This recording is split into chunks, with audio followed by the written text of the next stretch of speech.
Hi again, this is me, Thomas Sheridan, and this is the first in a new series of specials, which will be basically a supplemental hour to the Wednesday night broadcast of the Velocity of Now.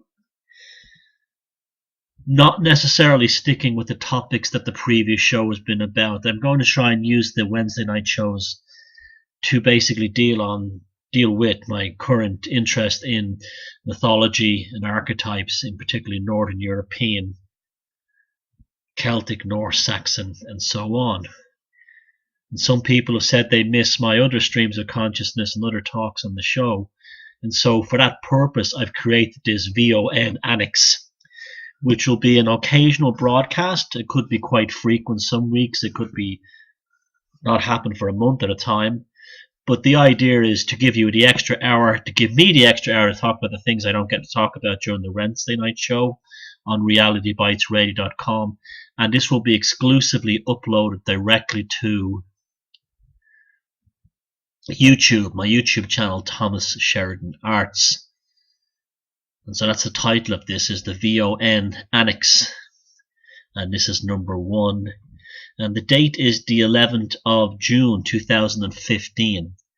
And the sad news has just arrived that the actor, the great British actor Christopher Lee, is no longer on this planet. And so I want to spend the next hour talking about his huge influence on me and my work and what he meant to me.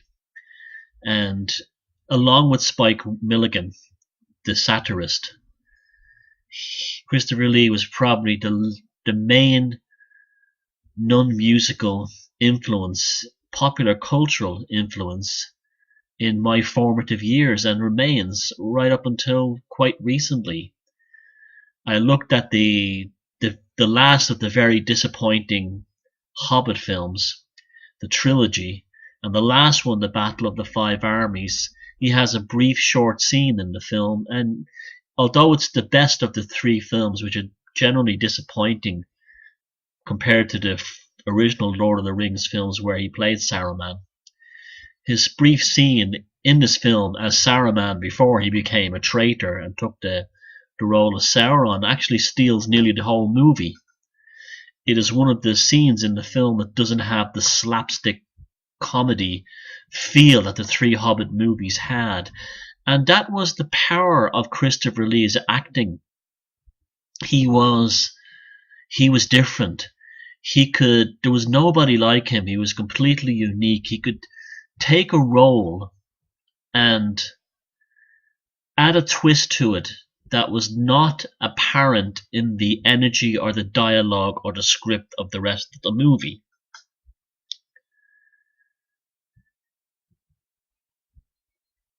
He was probably most famously known for 3 main roles. The first one was his portrayal of Dracula, which began, I believe, in 1958 with Hammer horror films.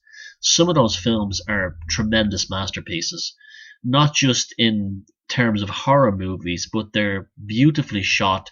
They were made on a shoestring budget using theatrical props and stately homes, but they looked incredible, mainly because I think the film processing system they used. They were lush, rich, and colorful. They always had a fabulous soundtrack, and Christopher Lee starred in so many of them, not just the Dracula films. We'll talk about them in a minute.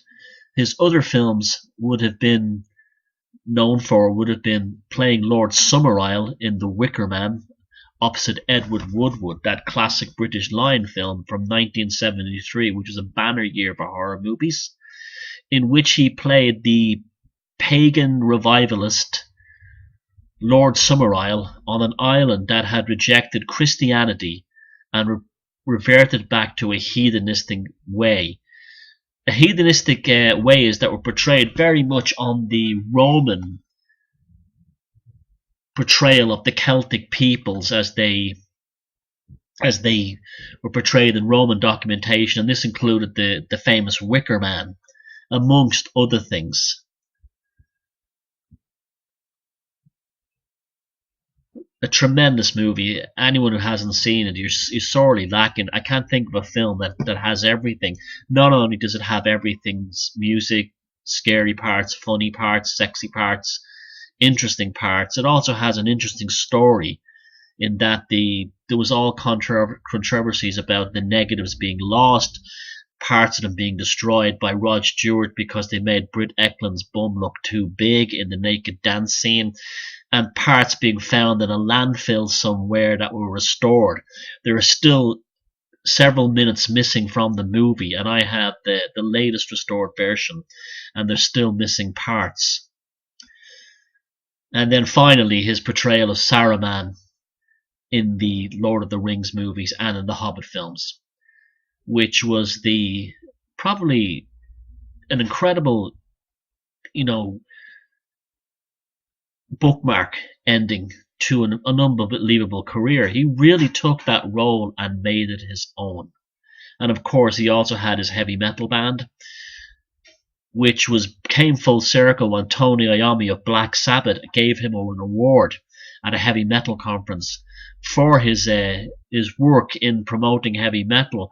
Not so much the music. I'm not a big fan of operatic metal, although I do like that style of music when it's done by bands like Sabaton and even some of Liebach's operatic metal, like Jesus Christ Superstar. And it was okay. It was pretty good. Some of it was too symphonic for my taste. But it had come full circle, because when Tony Iommi gave him the award, he was basically completing a circle that had begun by Christopher Lee in the Hammer movies of the 60s, because Black Sabbath came out of watching horror films in Birmingham. Geezer Butler, Tony Ward, Tony Iommi, and Ozzy Osbourne were watching horror films, the Hammer horror films in Birmingham in the late 60s, and that became the impetus and the influence that created Black Sabbath and their sound. That droning guitar tuned down half a step or a full step, I'm not sure, to make the guitar sound enormous. And songs like Black Sabbath, the song itself like Black Sabbath from the first album, and later tracks like Children of the Grave, and even into the Ronnie James Dio period, you can definitely feel as much as hear the Hammer influence in that. So that was kind of a nice touch when he gave him that award, because it brought a whole cultural field full circle. Now, a lot of you know about the Hammer films where he played Dracula, but I would like to talk about some of the films that he made when he didn't play Dracula in other roles in these Hammer films. And they're definitely worth seeing if you haven't seen them, because you'll not only get a very good education in acting and how films are made, even in art, the way the shots are composed, the way he delivers his lines, but you also get an education and a social insight into how the stories are played and the underlying themes behind these films, some of these films. And I'll start with some of the lesser known ones. Now, the first of these little known films he made for Hammer is his portrayal of all characters as Rasputin the Mad Monk. What I liked about him in this film was that he clearly looked like he was enjoying himself. He gave an amazing performance as the Mad Monk Rasputin in Hammer's probably best pseudo-historical epic. After his rejection for his drunken behaviour, he decides to try his luck in St. Petersburg. His healing powers allow him to get influence over the court of the Tsar, but the rise to power comes many enemies who wish to see him dead. It has scenes in it that were remarkably funny, but also quite frightening. He played the part very, very well. There was one scene I remember in the film where he basically takes one of the courtesans of the court and has a sexual relationship with her. And when he's done with her, he hypnotizes her, and he just says to her simply, "Destroy yourself." Now, whether this happened in real life with the real Mad Monk Rasputin, we'll never know. Probably looking at the history of the story, it didn't. But this was made back in the late 60s, early 70s. And of course, it was a bit more stereotypical of the story. But Rasputin, the Mad Monk, that film, Barbara Shelley was in that too. She was one of the famous actresses that was in the Hammer films alongside him. Very beautiful woman with big boobs, and the typical kind of busty, wearing the bustier under the low cut Victorian frock, heaving breasts, all the kind of things that jumpstart us into puberty at that age. And I kept very strong memories of watching these Hammer films late at night on a Saturday night at midnight on BBC Two. In the late 70s, they used to have a double bill of horror films starting at midnight or around that time, and a lot of the Hammer films I'd watched at that time. Another of the lesser known films is I, Monster, which was directed by Stephen Weeks, and he starred alongside his great co-actor friend and often played his nemesis Van Helsing in the films of Dracula. Now this I, Monster is really basically a reworking of Dr. Jekyll and Mr. Hyde. And the character study again is perfect for him because he switched so seamlessly between these roles of Dr. Marlowe and Mr. Blake, with Peter Cushing as his friend and colleague Frederick Utherson. As Dr. Marlowe dabbles in drugs and dispels his ambitions of his users, the monstrous Dr. Blake is born, and so he begins his dastardly reign.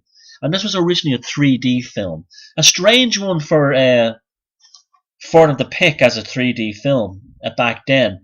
But again, another one you have to watch, and again you have that phenomenal chemistry between him and Peter Cushing. Another one is called Tastes of Fear. Now, he doesn't have much of a role in this. It says co-starring Christopher Lee, and it was one of the earlier films, and it's definitely one of the best Hammer films ever made. Even Christopher Lee even said that himself. One of the best stories. It's filmed almost in a film noir style, and the story's about this wheelchair-bound heiress called Penny Appleby, played by Susan Strasberg, and she arrives at a villa to live with the estranged father. Penny's stepmother, Jane, who's played by Ann Todd, informs her that her father has suddenly on business. That night, Penny visits the summer house, where she sees her father's corpse propped up in a chair. Further disturbing incidents are also witnesses solely by Penny. A local doctor, Pierre Gerard, played by Christopher Lee, speculates that the girl might be going insane. Penny confides in the family chauffeur, Rob, who plays by Ronald Lewis, of course, believing that Jane and Gerard are attempting to have her certified and thus cheated out of her inheritance. Penny's trust is cruelly betrayed before the horrifying truth is revealed. Now, what does that sound like? It's gaslight. It's basically another form, just like I, Monster was Hammer's reworking of Dr. Jekyll and Mr. Hyde. In many ways, this film is a reworking of gaslighting, because it's basically the same idea. A woman who believes she's going insane, and who's involved with it, who's not. Again, a non-Dracula film by him.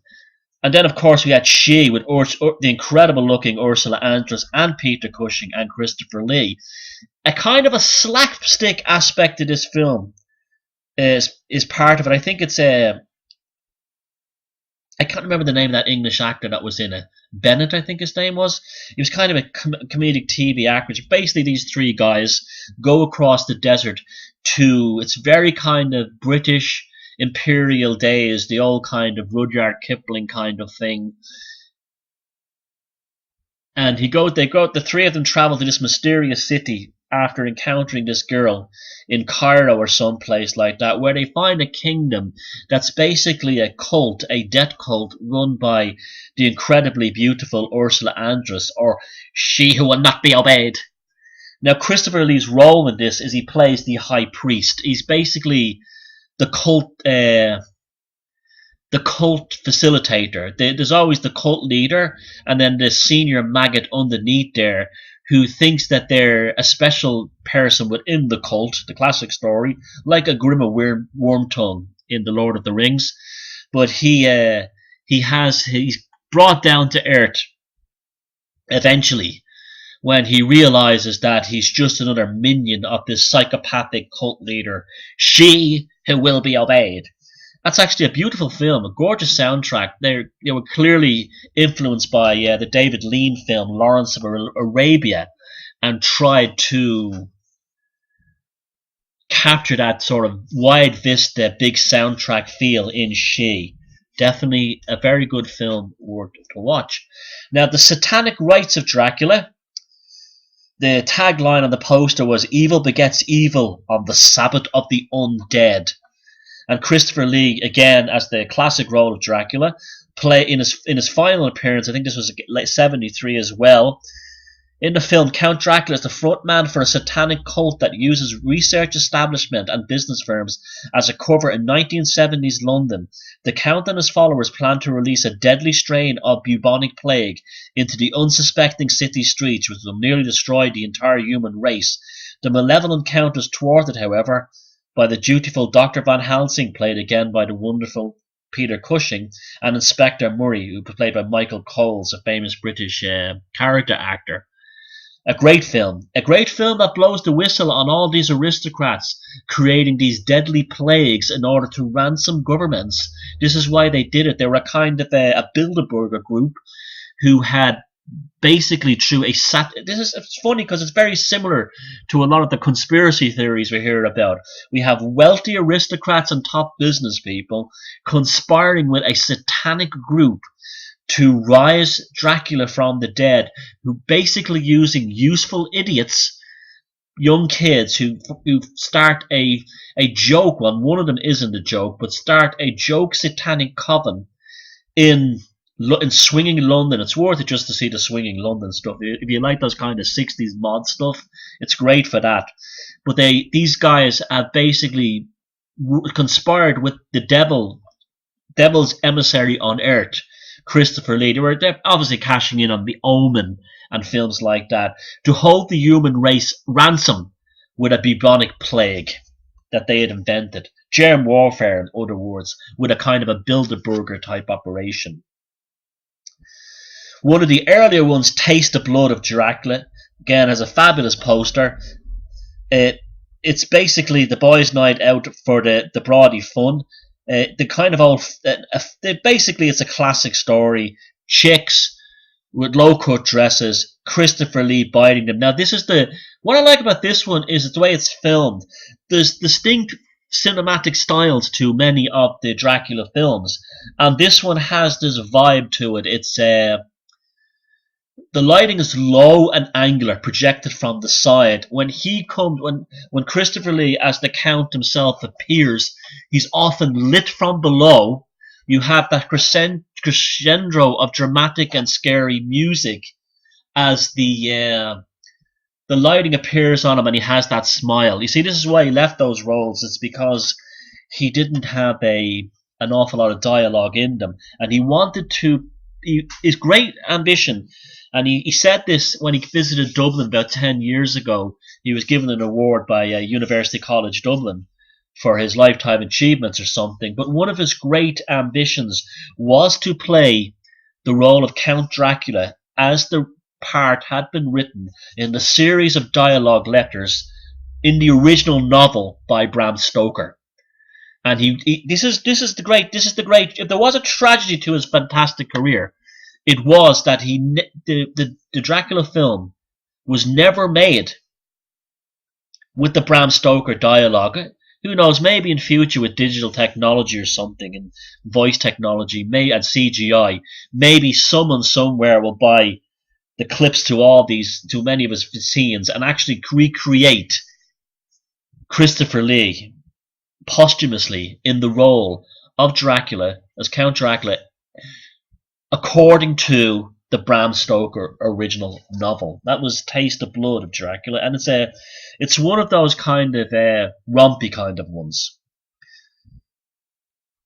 Dracula AD 72 is another one in swinging London, and again, it's basically the story of, the psychedelic era bands and all this kind of thing, and groovy chicks coming to raise Dracula from the dead. It's not one of the better ones, to be honest. It's worth it again for the swinging London stuff and all those things, and all the kind of what they call birds. I'm going into Michael Caine here. Yeah, birds accent, and it's interesting because you can actually see he's playing the role, and it's not working for him, it's not working for them, but the film is still worth watching. It definitely is still worth watching. That was Dracula AD 1972. The best of all his Dracula roles, in my opinion, was Dracula Prince of Darkness, with himself, Barbara Shelley, Andrew Kerr, and Francis Matthews. This is the if you're going to watch one Christopher Lee Hammer Dracula film, you could do no worse than to watch Dracula Prince of Darkness. Everything is perfect. There is nothing in this film that is flawed in any way. You get exactly everything you want and everything you need, and Christopher Lee plays the Count not only in his bloodlusting ways, but in a psychopathic way. He appears psychotic in many of the scenes, and sexually psychotic as well. When the film begins, he's been dead for 10 years, the usual thing, but these local English people arrive without their carriage driver won't take them to Carlsbad, and they arrive in this Romanian village or wherever it's supposed to be, somewhere in the Austro-Hungarian Empire at the time, and they meet this monk who tells them not to go anywhere near the Carlsbad. And what happens? Basically, they end up in the castle where Dracula's servant Clove played. It was fantastic. The actor, I can't remember his name, played it. Basically, is setting them up to get their blood in order to resurrect the Count from the dead. That's Dracula Prince of Darkness. If you want to watch, along with the Lord of the Rings trilogy, The Wicker Man, also watch Dracula Prince of Darkness. That is the one to watch. If you just got to only watch one Hammer film with him playing the Prince of Darkness, that's the one. That's the one. Dracula Prince of Darkness. Another one was called Horror Hotel. It's a bit weird, this one as well. This was in 1692, witch hunting and persecution is at its terrifying height. In the small town of Whitewood, Massachusetts, Elizabeth Selwyn is accused of being a witch and in league with the devil. She and her consort, Jethro Keane, are tortured and confess to their crimes. Both of them are put to the stake and burned alive. As the flames engulf their wicked bodies, the tortured souls call upon the devil to curse the town and rain the terror on death on the villagers who persecuted them. Hundreds of years later, the sinister Professor Driscoll, played by Christopher Lee, of course, recommends his hometown of Whitewood as a suitable place for his student Nan Barlow to research her term paper on witchcraft. Full of enthusiasm, she checks into the creepy Ravens Inn Hotel. How can you not love that? Unknown to Nan, is located on the exact spot that the burnings took place years before. Within the strange hotel, Nan discovers signs of the devil worship and is puzzled to find out that the other hotel guests appear as darkness falls. She is even more disturbed by the strange chanting she hears at night coming from beneath the floor in the hotel room. With the curiosity and naivety of youth, she begins to explore the dark recesses of the hotel and investigate places where no God-fearing person or one who values their life should trespass. And that was directed by John Llewellyn Moxley. Now, these are the classic films that show horror back then. I don't know who made this. I don't think this was a Hammer film. But the idea of the building and a place representing the dark fears of the souls. There was another Hammer film, again, unfortunately Christopher Lee was not in it, called Demons of the Mind. This became very popular motif in the 50s and 60s and 70s, early 70s, of the idea of a horror film being very Freudian Jungian based, in that the film's narrative and storyline represents the failings of the individual in the film. So when they go to explore darkened corridors or strange rooms or strange houses that they see through a telescope from a lighthouse or something. What they were doing was representing the aspects of their subconscious which they had not come to terms with, and therefore were going to explore that. You see, people, this is why horror films today are absolutely garbage. They're just all gore and violence. They don't have these fabulous narratives because the people in Hollywood today, they're like Tim Burton and the rest, they're all morons. They just don't have it. I mean, it's really gone downhill since the days of John Carpenter. It really has. Horror films have really fallen apart. And so that's what these films, they didn't have the great special effects, they didn't have the CGI, they didn't have the slashing and the gashing, they didn't have the slash and the gash, as they said. They weren't horror nasties, but they played on your mind. And even if the film story was not believable, there was always actors like Christopher Lee and Peter Cushing to make them worthwhile entertainment alone. Christopher Lee was a movie saver. He was the kind of guy that, like I said, with the Hobbit, the final Hobbit film, The Battle of the Five Armies, he was a film saver, a script saver. He could go in there and just with a short performance could save the entire movie. I believe it was the two towers in the original Peter Jackson Lord of the Rings trilogy that his part was cut out, but he's still in there if you get the collector's DVD, which I have. And it's worth it just for the scene. They left that scene out of the original cinema release of the movie. And in the Hobbit film, The Battle of the Five Armies, as I said, is very short scene in that, with Galadriel, played by Kate Jackson, is fantastic.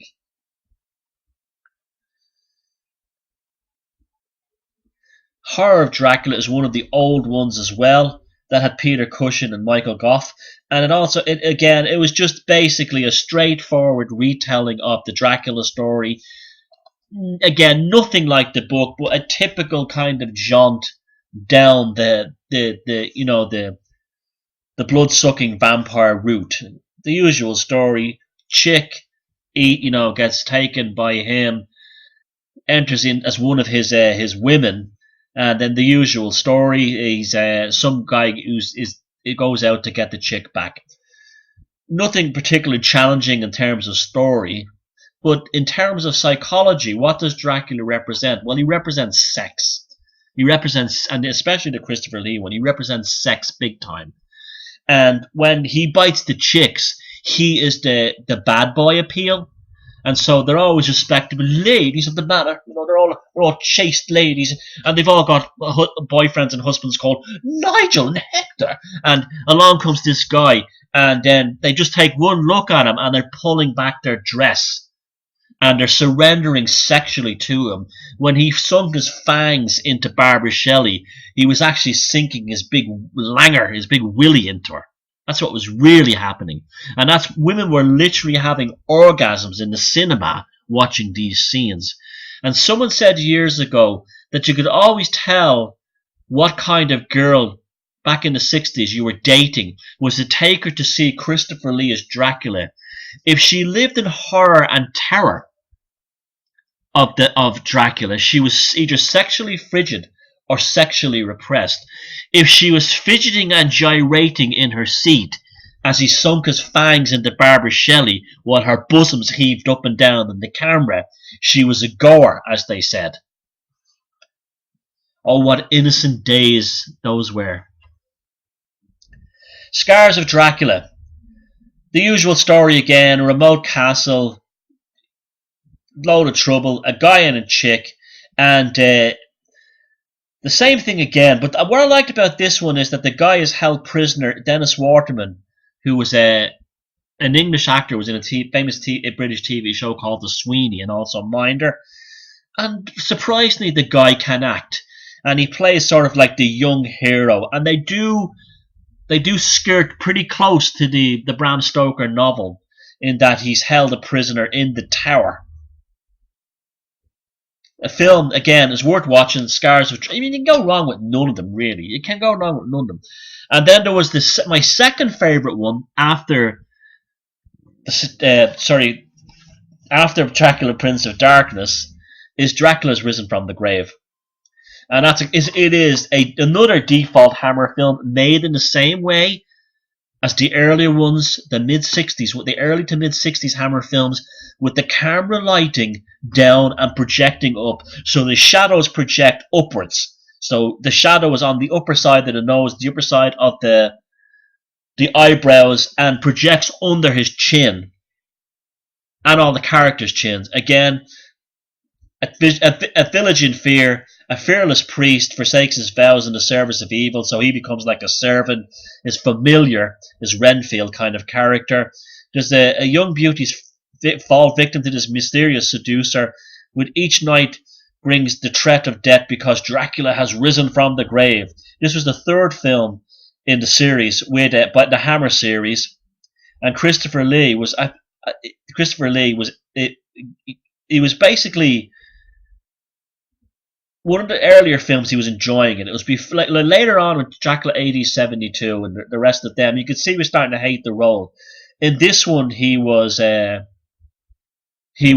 loving it, and a lot had to do with the fact that these films were choreographed by Freddie Francis, who made these films as much theatrical as cinematic. So the way camera shots were composed and so on.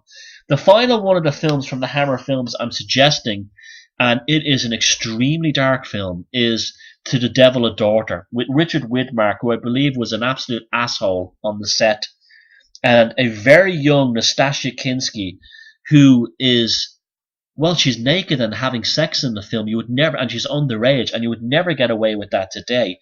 Honor Blackman was also in it, and so was Denham Elliott.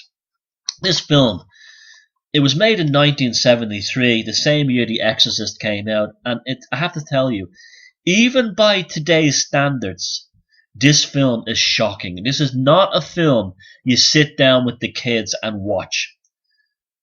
It's based on Dennis Wheatley's novel To the Devil a Daughter. It diverges somewhat from, I won't tell you at the end, but the end in the book is different than the end in the film. But the film was it always gets mixed up with The Devil Rides Out. And The Devil Rides Out, he plays basically someone who's another. You see, the difference between these films was huge. The Devil Rides Out is a classic Hammer film, in that it's beautiful and attractive, and even though it deals with dark subjects, it still has that glorious Technicolor Hammer horror sort of like period costume beauty about it. When I say period costume, I'm talking about the 1920s or 30s, or maybe earlier, where not much later, maybe 4 or 5 years later, 6 years later, To the Devil a Daughter comes out. And To the Devil a Daughter is a world away. It's basically modeled on these gritty American films that Hollywood were making when this new generation of directors are coming around. And it pulls no punches. It has a shocking scene at the beginning where a demon is born in a convent, and all you conspiracy guys will love this because it will basically confirm a lot of things that you're into, which may be true or may not be true. But this is where if you want to watch, people talk about films that could be whistleblowing films. Well, to the Devil a Daughter definitely seems to be like that, one of those types. The film begins with a baby being born inside a convent to a pregnant woman in a horrific satanic ritual, which Christopher Lee oversees with some demonic nuns. Now, you know how I feel about the Catholic Church and these orders. In fact, I posted a story the other day of Catholic orders and what they were doing, not only to children in Ireland, but Native American children in Canada. And it's not a million miles from plausibility when you read about the horror stories that went on in Magdalen Laundries. This takes it only a little bit further, but my God, it's shockingly portrayed, and it's not something a pregnant woman would want to watch. It's definitely not anyone who is nervous or as a nerve. How they got this film past the censors is beyond me. And so basically, it's Natasha Kinski is born as a kind of a devil child, and this devil child is raised in London. And Richard Widmark is basically an investigative journalist slash author who somehow finds out about this. There's a series of mysterious murders. Denham Elliott plays a crazy priest, very similar to the character played by the priest in the Omen movies, which was made around the same time. Christopher Lee is basically birthing the Antichrist. That's basically what's happening here. And Natasha Kinski, who's been raised as a nun, has been released, is on the run in London, and he's hunting her down for a sex ritual. For a sex ritual that is portrayed in the movie.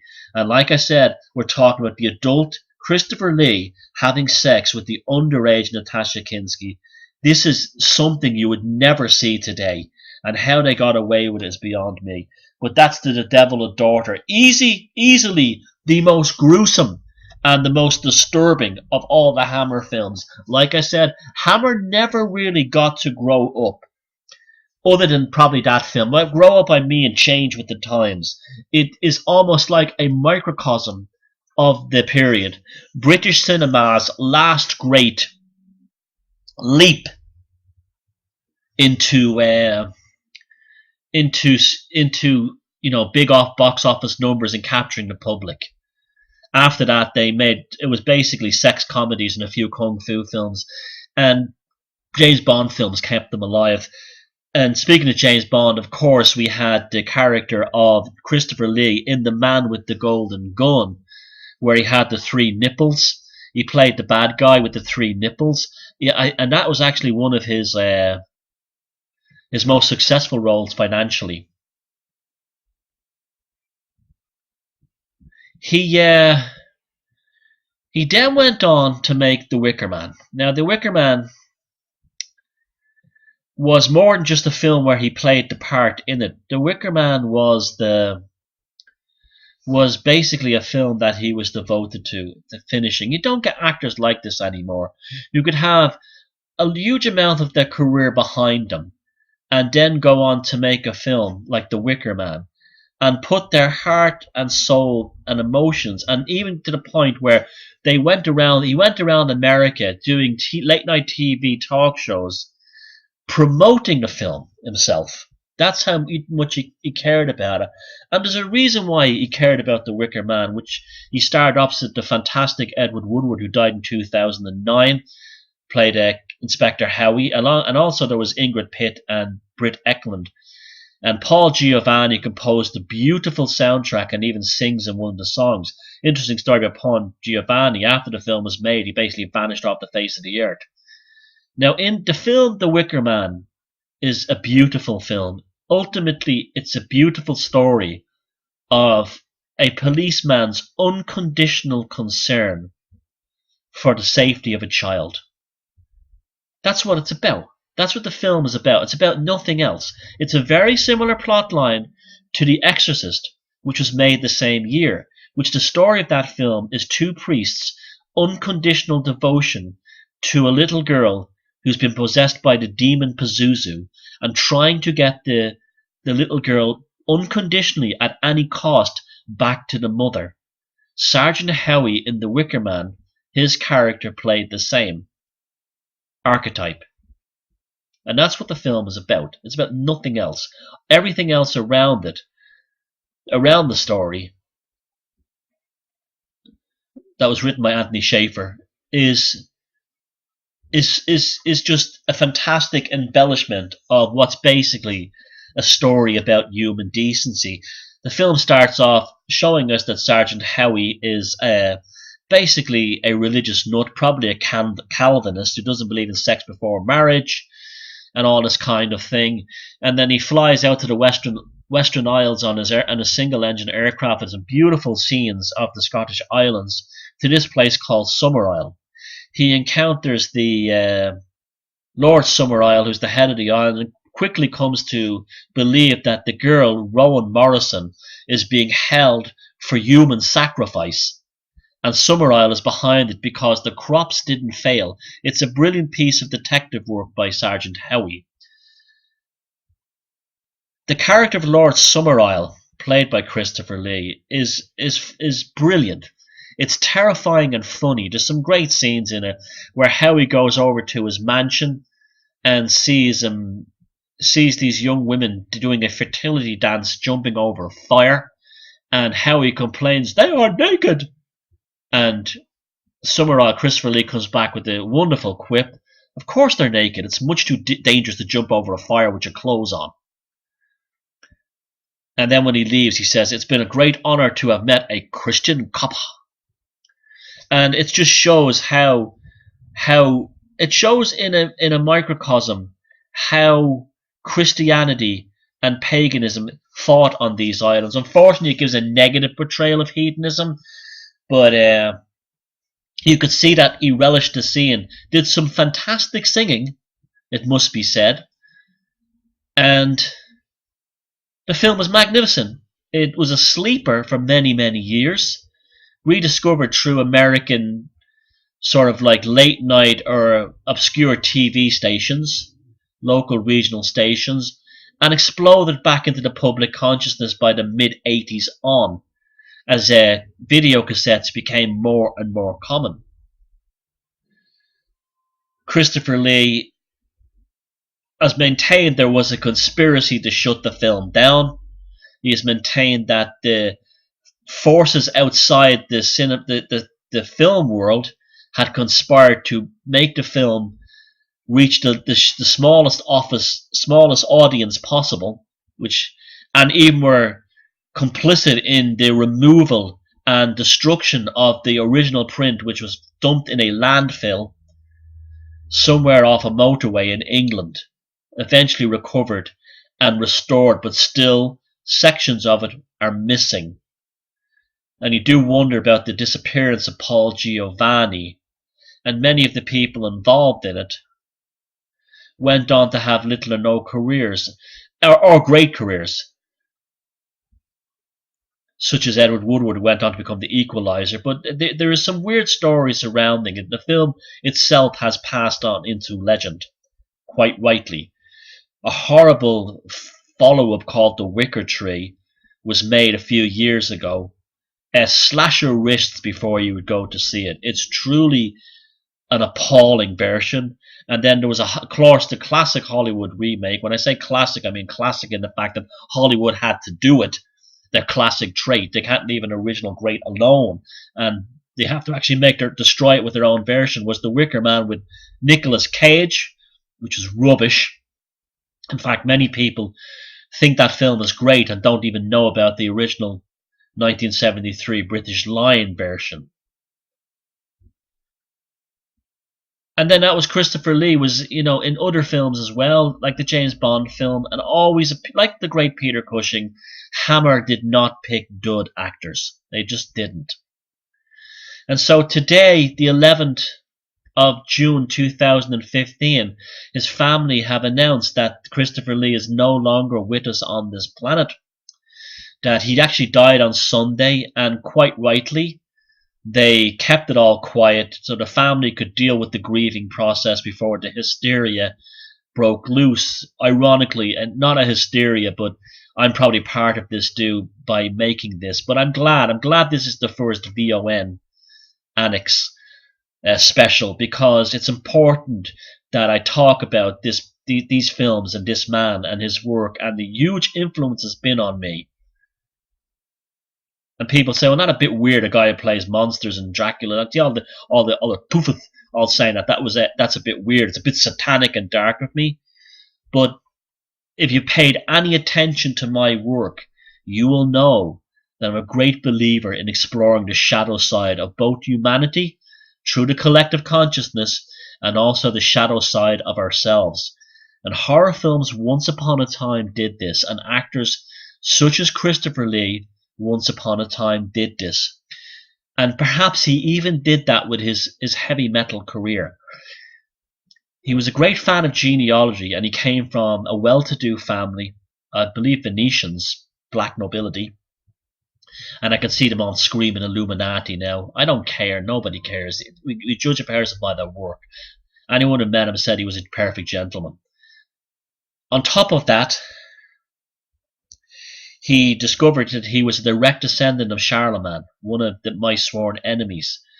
But if you look at the songs, like The Murder of the Saxons, It's almost like he's exercising the wickedness in his own heritage through these albums and through these songs.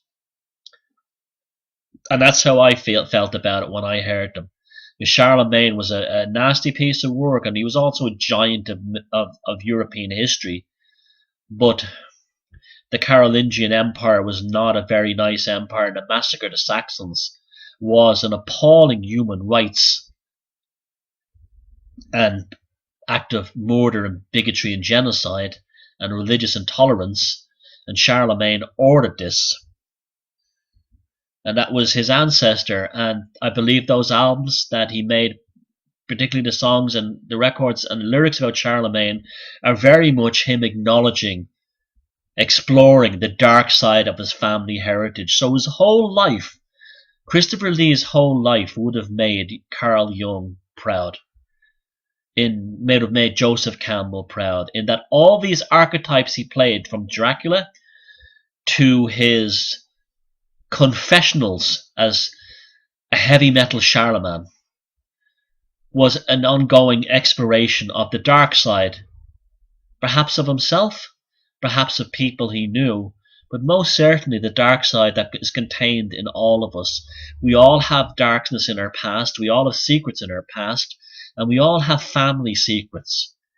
And by burying them, you do not bring them to the surface. And horror stories, and particularly the Gothic genre that began in the early 1800s, the Gothic drama, was the beginning of this psychoanalysis in the post-fairy tale world. And that's what Christopher Lee ultimately was. He was the cinematic bard who introduced us to the fairy tale, which allowed us, through the roles and characters he played, and spoken with that remarkable voice of his, he allowed us to explore the darkness below the surface. From Dracula to Lord Saruman, to Lord Summerisle to Saruman. They're all there. They're all worth watching. And thank you, Christopher Lee, for existing.